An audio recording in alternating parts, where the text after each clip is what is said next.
once again to Ignite Your Impact. My name is Jen Rhodes. I am finally reunited next to Mr. Matt Rhodes. Yeah, welcome back, Jet Setter. I should say the same for you. Lots of travel for both of us. Goodness. We're back. Yeah. For today. The last 2 episodes, It's going to get even busier the rest of the month. You're back out. Yeah. Whoosh. It's all good. You're off like a prom dress. Well, I'm excited to be back here. I'm just going to keep moving. It's like, you do the same things week after week. We always do this podcast, which I love doing. But taking a little bit of a break, I was excited to get back in here today and record this. Yes. Yeah. Same. I am the same. A good point is everyone listening, today's episode is about thinking bigger. And that's what we're going to talk about. But it's important. I mean, Jen and I just talked about all the travel we've been doing and just going everywhere. And it's all been real business travel. It hasn't been any vacations. But even amongst that and during that crazy busy time, you always got to be thinking bigger. Not get involved in the minutia of travel and daily things. Otherwise you get behind. Yeah. Yeah. So, why do we want to tackle this topic? Reason is because we're seeing this happen a lot in people around us. We've seen it in clients, we've seen it in friends, we've seen it in family members. And anyone listening, you may be falling in this category too, where you need to be thinking bigger. But it's not your fault if you haven't been.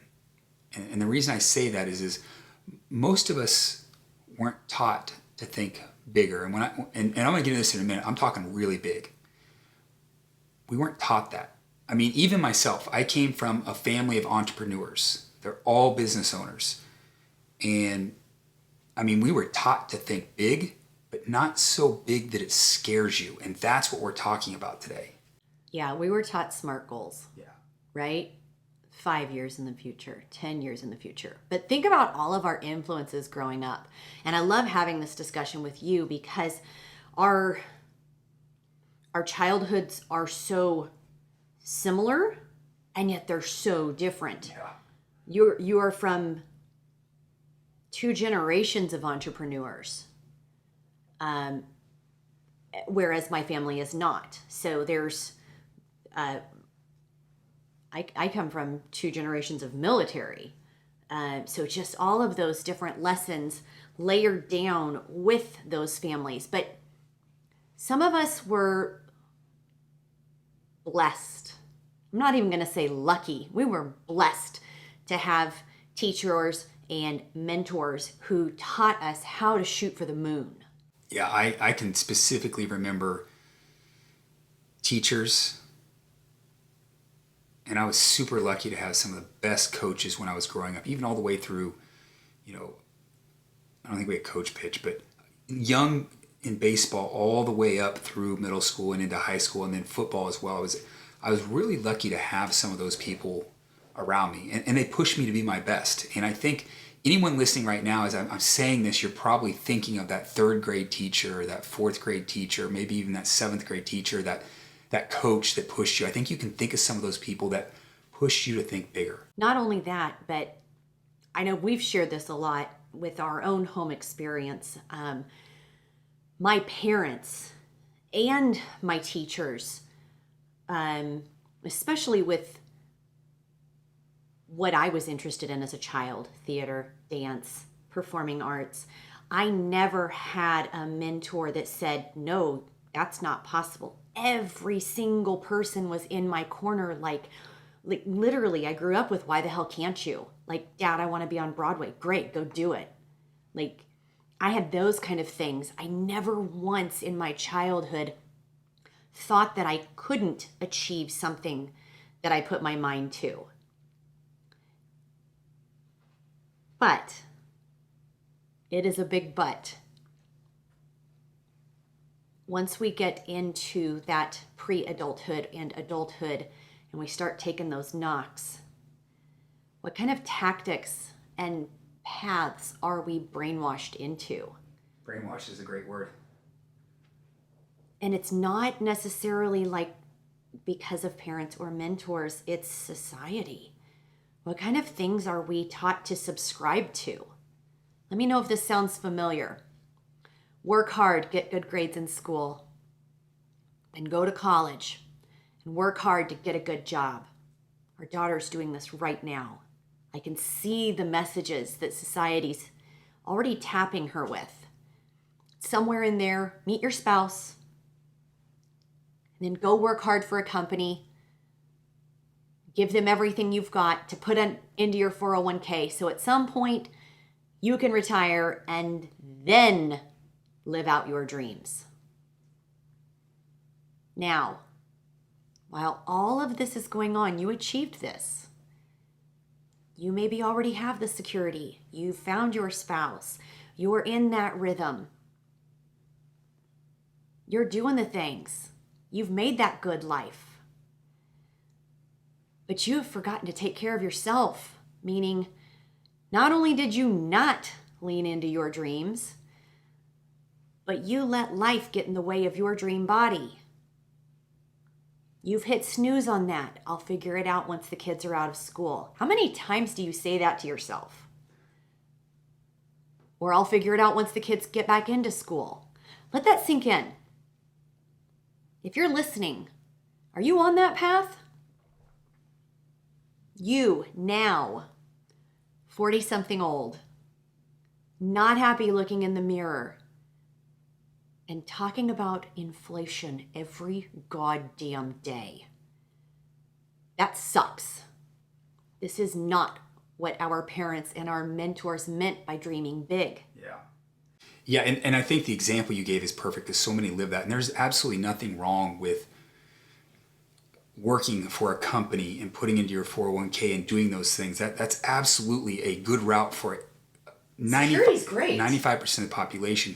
But what Jen is saying is you don't want to get to that age of retiring and then living out your dreams. That's what she's saying. And you know, I mentioned earlier, think so big it scares you. And think about what Jen just said. This should scare you. This should scare the shit out of you.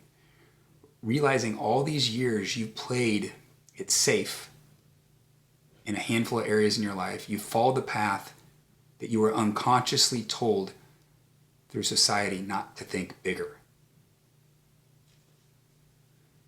Yes, when I think big, it scares me. But the regret of not thinking bigger and taking action scares me more.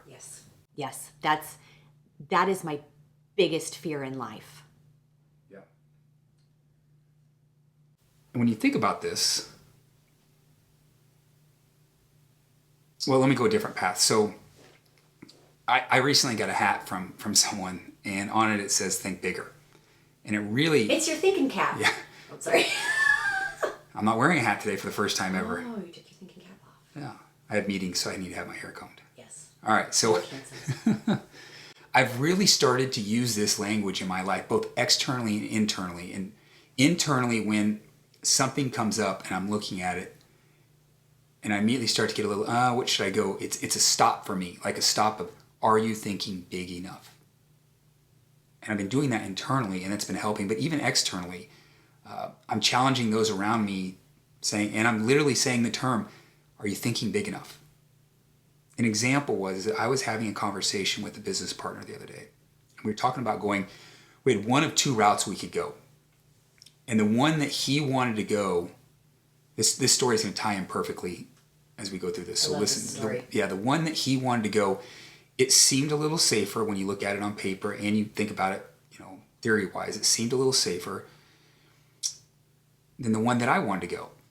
And as we talked through it, we both realized that it's the exact same process. The one he wants to go, the one I want to go, the safety is the same. The risk is the same. The amount of work is the same. The only difference between the one I wanted to go and the one he wanted to go was the one I wanted to go had more zeros behind the numbers, which means it seemed riskier, but it wasn't. It just looked riskier. I like that you paralleled that the amount of effort between the two are the same. one just cost more. So again, thinking bigger means you have to look at things differently. But I like the way that sounds. I like the way think bigger sounds. And it wasn't even the cost of it was more zeros. It was the payoff. Same investment, same risk, same everything. The payoff had more zeros behind it. So equal amount of time, but more payoff. So how is that scarier? You put more zeros behind stuff and it just seems scarier, but and it's exciting to have this thinking bigger as we go through this today, because this is a theme that's not only for us, but we're going to be pushing this into our clients and everyone in our world.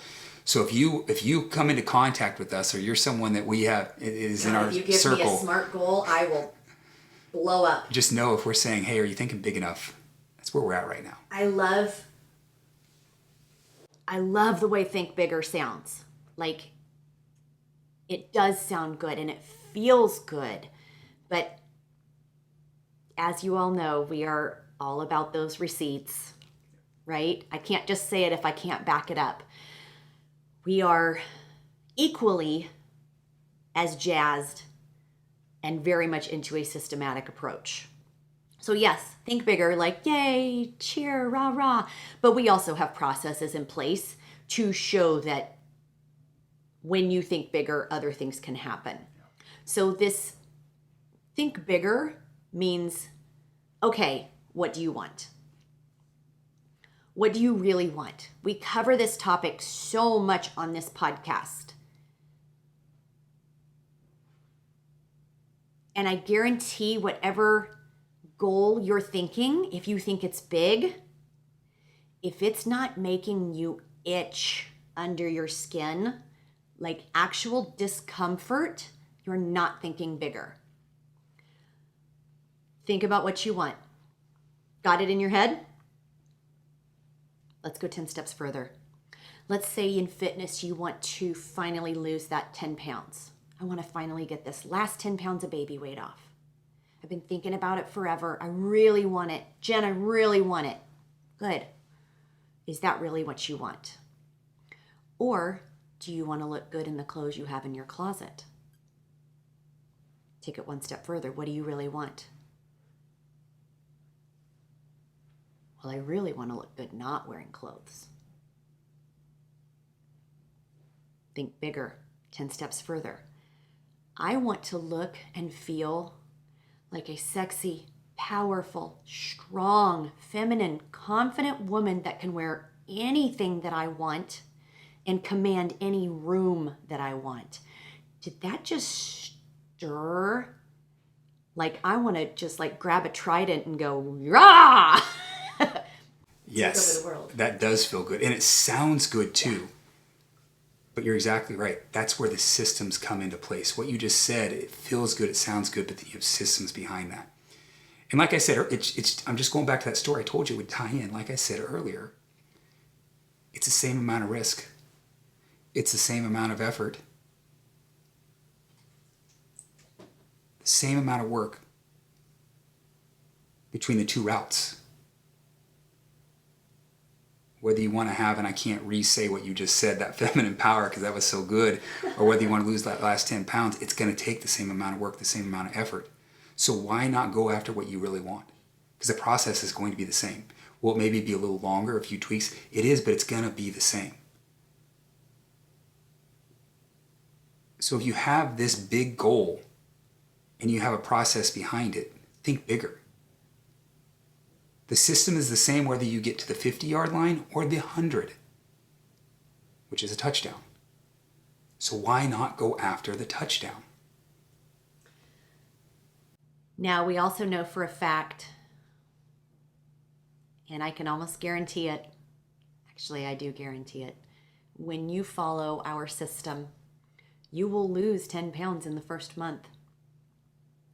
It is documented. If you do exactly what I say as I say it, and it's not as restrictive as it sounds, ask any of my success stories. I slow them down. I don't want to talk about that. This is all I want to talk about. I don't want to talk about that. This is all I want to talk about. If you do it exactly how I say, 10 pounds gone. I could get you that safe goal you had in your head. I've got it in the first 30 days. Next, now what do you want? I'm just laughing because of the exact example of a client I just had. It happens now. He wanted to do everything right. No, we're just going to pull it back. We're only doing a few things. It's not that restrictive. My last 3 clients in the last 3 weeks, just like boom, boom, boom. We have it so systematic now. If you follow exactly what I say, when I say it's going to happen, it's already there. When a client loses 10 pounds in their first month, they are freaking ecstatic.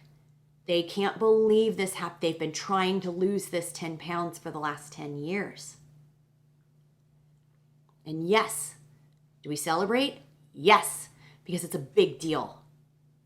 I know how important this is to you. I know it because I've heard the goals. I want to lose this last 10 pounds. No, you want to be sexy and strong and be able to take on or off your clothes. You want to command. I know that they're going to lose the 10 pounds. It's already happened in my head. If they don't, then they aren't following a piece of the system. It's not that they're not doing it wrong or right, but you're not doing precisely what I've said when I say to do it. And it's not as restrictive as you think. The problem is they thought small. They've been trying to solve this 10-pound problem for how many years? I just said it.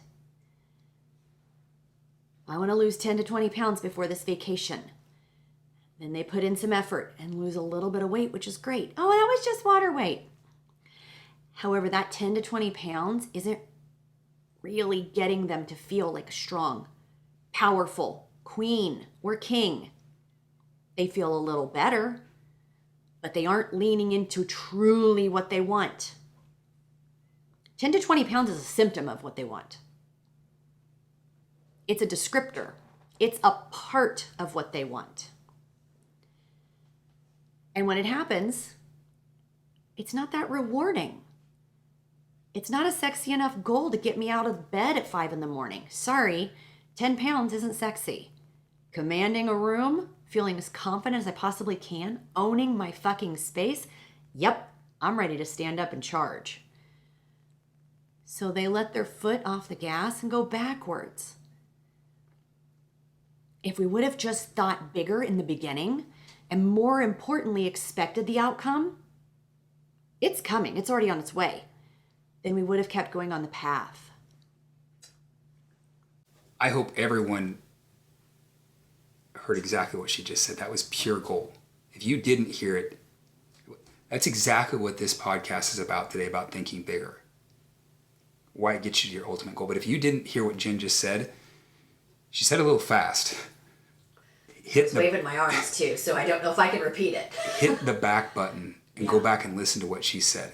You will realize absolutely why you have to think bigger, why that 10 to 20 pound goal is not thinking big, or that small business deal is not thinking big, and why you have to think bigger, because it gets you excited to go do it. It isn't just about the excitement. It isn't just about a few extra zeros on a business deal. It isn't about losing some weight. It's about all that, but more importantly, it's about reaching into that unconscious, feeling the reward, feeling like a king or queen, which keeps your foot on the gas. Hell yes. It's already on its way. Should we wrap there? Let's wrap. Guys, I hope you found so much value in today. I hope this got you as energized as it got me. I'm ready to go scale some tall buildings and jump around Western Shawnee and see what else I can take over. If you liked it, share it with a friend. That is the only way we can spread this message. Subscribe wherever you get your podcasts. And as always,